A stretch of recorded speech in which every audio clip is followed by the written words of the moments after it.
Hello, it's Recipe for Friendship. My name is Alevtina Magyarova, and today I invite you to join us in exploring rites, traditions, cuisine and music of a very sincere, temperamental and friendly people. There are about 30,000 Kurds in Almaty and almost 45,000 of them in Kazakhstan. And as we shall see today, the representatives of this ethnic group have an amazing ability to assimilate, but at the same time are able to preserve their identity. So, in today's episode, fragrant, lush and easy to prepare homemade bread. Here, muffish are in oil, but being fried at the moment. Crafts which are not easy to learn.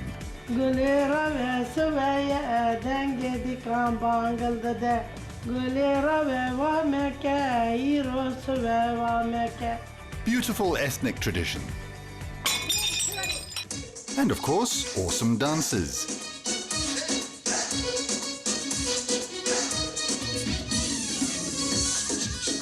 The history of resettlement of Kurds in Kazakhstan, as well as many other ethnic groups, is associated with Stalinist repressions.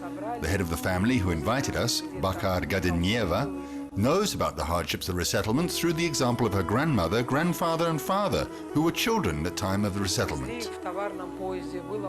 They were transported in a freight train. It was very cold, and finally they arrived in Almaty. They had to stop at each station to get rid of dead bodies.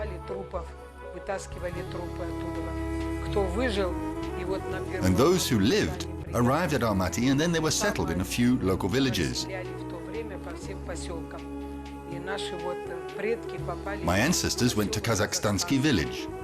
With great warmth in her heart, Bakhar remembers the Kazakh family who helped them a lot. I'm so grateful to them. They didn't let us die from hunger. They gave us their house. They were Bagila Apa and Aznabakh Aga, who was head of the village. They gave their house to my grandparents because they had many children and they lived in a hut. And thanks to them, the Kazakh nation, my grandparents and their children lived. Gadiev Gasanov's family remembers and honors the family of Bagila and Aznabakh. Long time ago, Bakhar, who was often called Bakhut, and her foster sister received Kazakh names to show respect to their adoptive parents. They call me Bakhut. Bagila Apa gave me that name, and my sister is Jibek. We were like her first children, and she gave us Kazakh names, which we are very proud of. Bakhut, Bakhar and Jibek are the older women of that family. Bakhut, who became a widow with 2 children many years ago, gave up on her personal life. She dedicated her life to her family, and she doesn't regret it. Now she's a successful businesswoman and has 3 houses. I try to live a couple of months with one son, then a couple of months with another, the one daughter-in-law, then the other. They often look for me, call me, ask me, where am I staying today? I tell them I go wherever I want. Today we were invited by the hospitable Zainab, the eldest daughter-in-law. We were led to a huge kitchen which can accommodate a big family and guests. There we were, met by all the representatives of this big family, with the table set and delicious food. It was joyful, crowded and funny. And Jibek, Bakhar's foster sister, taught us how to bake tasty Kurdish bread, which is easy to prepare at home. Despite the fact that there are a lot of Kurds in Kazakhstan, we're barely familiar with Kurdish cuisine, and it's quite unfortunate. Jibek Tate, that's how she's called in Kazakhstan, is the same age as our friend Bakhar, or Bakhut. They grew up like sisters, but formally Jibek is Bakhar's aunt. And you have already heard why they received Kazakh names. Kurds had to resettle in many different countries. The biggest Kurd diaspora is in Turkey and Syria. A lot of them live in Iraq and Iran. The Kazakhstani Kurds diaspora is about 13th in size. Scientists are still in debate about the Kurds' origin, but if we talk about the similarity with other ethnicities, then the closest are Iranians and Armenians. The Kurdish language belongs to the Indo-European or Iranian group. No matter where Kurds live, they easily learn other languages. In the family that hosted us, for example, almost everyone speaks Kazakh fluently. So, me and Jibek decided to cook traditional Kurdish bread. It is flat bread on a pan without any oil. How is it called in Kurdish? It's called nanasele. Nan is for bread, yes. And sele means fire or frying pan.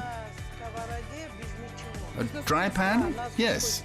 The dough for nanasele is quite simple. Water, flour, yeast and a little amount of salt. The ability to knead the dough to guess the right consistency comes with experience. You can't learn it in 5 minutes, but you can't disagree that this recipe of dough is known perhaps in many cuisines of the world. Can I also help you? Of course, take the flour earlier. Open the dough like this, a little bit thinner. Meanwhile, the frying pan is heating on the fire. A cast iron frying pan is perfect. You don't need any water or oil. On a low fire. Is this everyday bread or is it prepared for holidays? Every day. We cook it 2 or 3 times a week.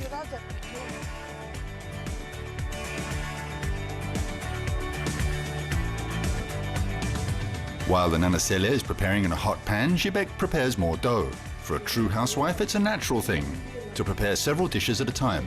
Moreover, in traditional Kurdish families, young girls are taught all the tricks of housekeeping, cooking and traditional crafting. However, the education problem is put off. Meanwhile, the nanasele will be ready in 10 minutes.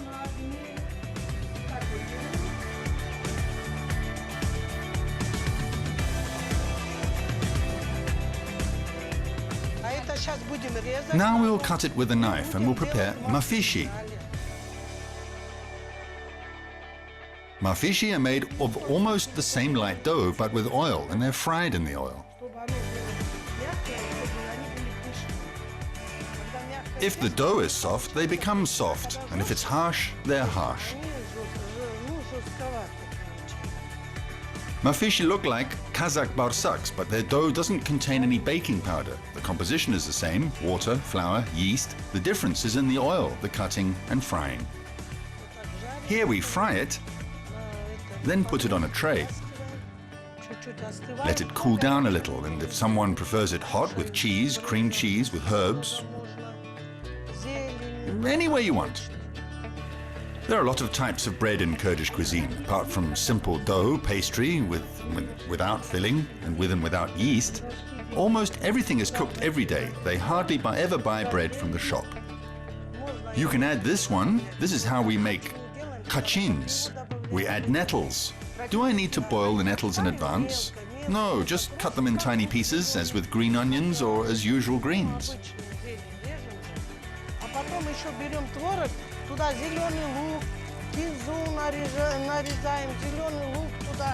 Then we take cottage cheese, more greens, green onion, and stuff it. Simple dough and an empty pan on the fire. You may add meat.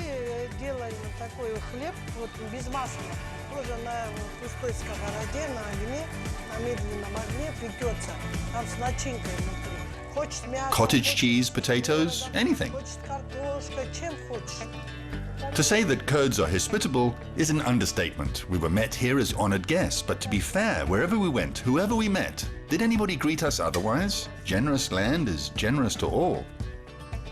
On a Kurds table, Kurdish, Caucasian, Turkish, Russian and Tatar dishes often come together. Even beshpamak was there. According to our hosts, Kurds easily and joyfully assimilate and adopt recipes and traditions of fraternal nations. But they also cherish their own traditions. We preserve our traditions because we were told by our ancestors it's in our blood. We tell it to our children know it, and our grandchildren know it. As usual, the brightest ceremonies, as in many other cultures, are connected with weddings. Since ancient times, Kurds used to betroth children when they were babies. Bishik kertme. Now it's preserved only in the provinces and not everywhere. However, the last word in choosing a life partner stays with the parents. It's not the young bride and groom who may not have met each other until the wedding. By ancient custom, the bride is brought to the house. She's sitting in a room, and then after 12 o'clock, the groom comes and meets her.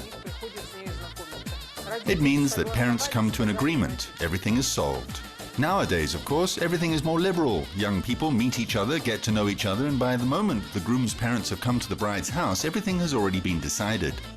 And girls become brides not as such a young age as before. Yes, it could be at the age of 14 or 15. For example, my eldest daughter-in-law was 15 and the youngest 14.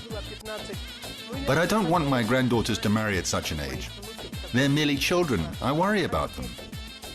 I wouldn't let my granddaughters marry now. They have to be 18, 20, then of course, but not now. Kurdish weddings may take a few days. Every day, if not every step, is accompanied by a condition and it runs by the rules. And people say that there aren't any steps taken without paying money. But finally, the newlyweds arrive at the groom's house where the bride becomes a fully fledged woman. She's met by two yangi, girlfriends, one from her family and the other from the groom's. They lead her to the porch where the happy mother-in-law dances with a pillow in her hands. The pillow is also a symbol that is made especially for that day. It's noteworthy that the bride's face is veiled, although usually Kurdish women do not hide their faces or wear veils. A key moment, a flipped over plate, which waits for the young woman on the steps of the porch. This plate should be broken by the bride's foot, as a sign that she banishes all evil spirits and establishes her rights and rules in her new home. Then, the door through which they enter the house should be smeared with honey. It's done so the young bride's life is sweet and long-lasting in the new house.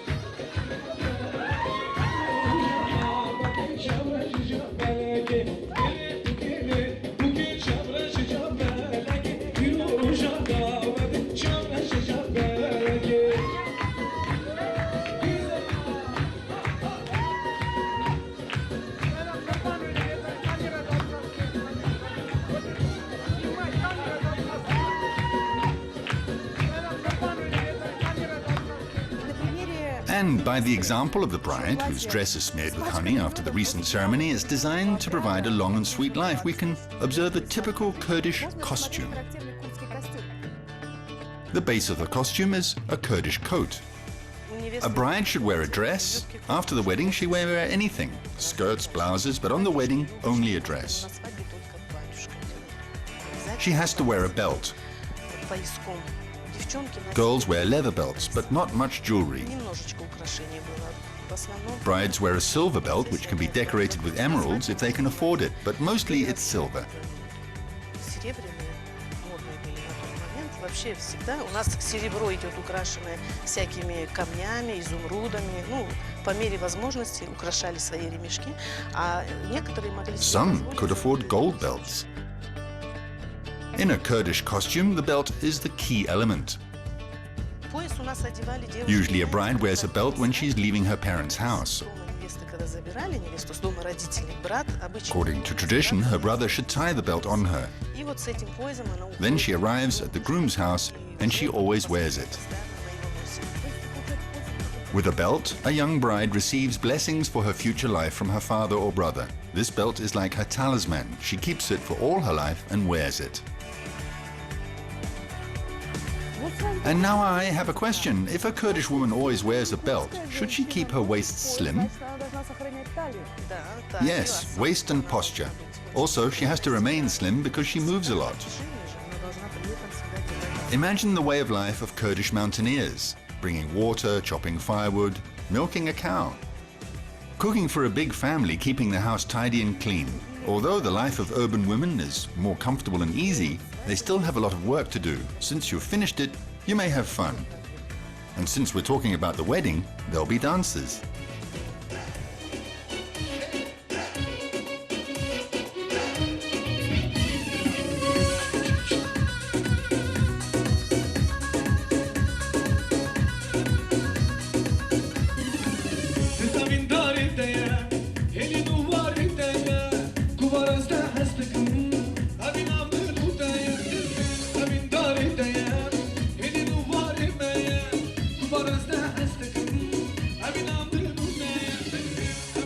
Everyone participates in traditional dances. This dance is called a govand.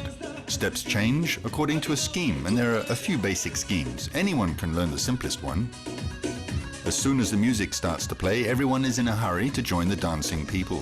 Do you want to take part? Join the chain, linked by little fingers, and follow the common rhythm. There is one interesting fact. Musicians cannot stop playing. It's a rule. The dance can be finished only by the dancers. And since one dancer replaces the other, what should musicians do? They also change with each other so the fun can last not for hours, but for days.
If we look at the dances, we can observe other elements of Kurdish costume.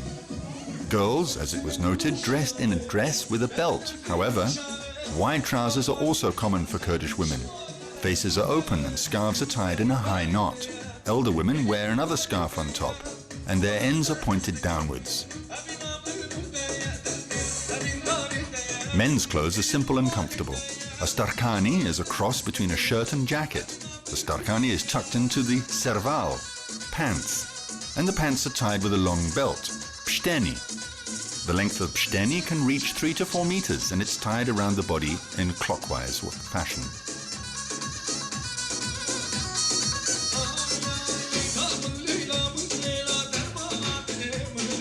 Well, I suggest you return to the domestic affairs. It's the traditional lifestyle of Kurds. Today, we had a lot of opportunities to see the thrift and domesticity of Kurdish women. They can do everything. Here, for example, is a handicraft of Bahars, the youngest granddaughter of Amalia. She enjoys beadworking in her free time. Of course, there are more traditional handicrafts, but I think we have to ask someone older. Jibek, who taught us to make Kurdish bread, also knits warm, colorful socks for all the family members. Moreover, she spins the thread by herself. It's called tashi. Is that a spindle? Yes. Are you still spinning threads by your own hands? Yes, by myself. But first we spin the threads using this tashi, and then we knit socks from the threads.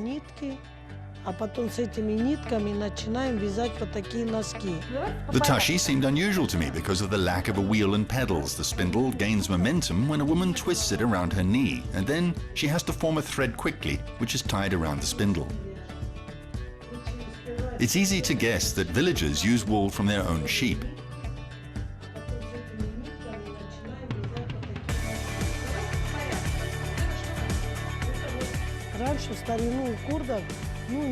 In the old times, when we didn't have electric combs for sheep, we used to comb out the wool by hand, and we still have that comb. We washed and sheared the sheep. We had our own sheep. We sheared them, washed the wool, and combed it with that comb.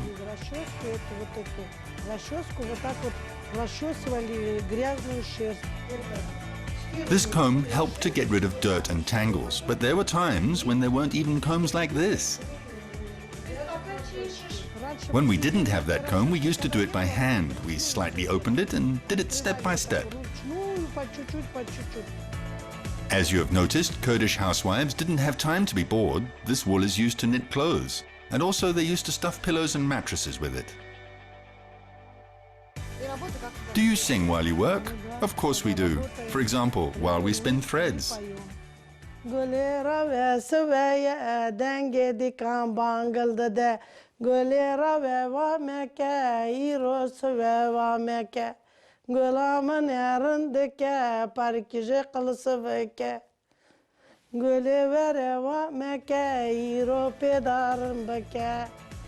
So, with songs and jokes, this episode of Recipe for Friendship has reached its end.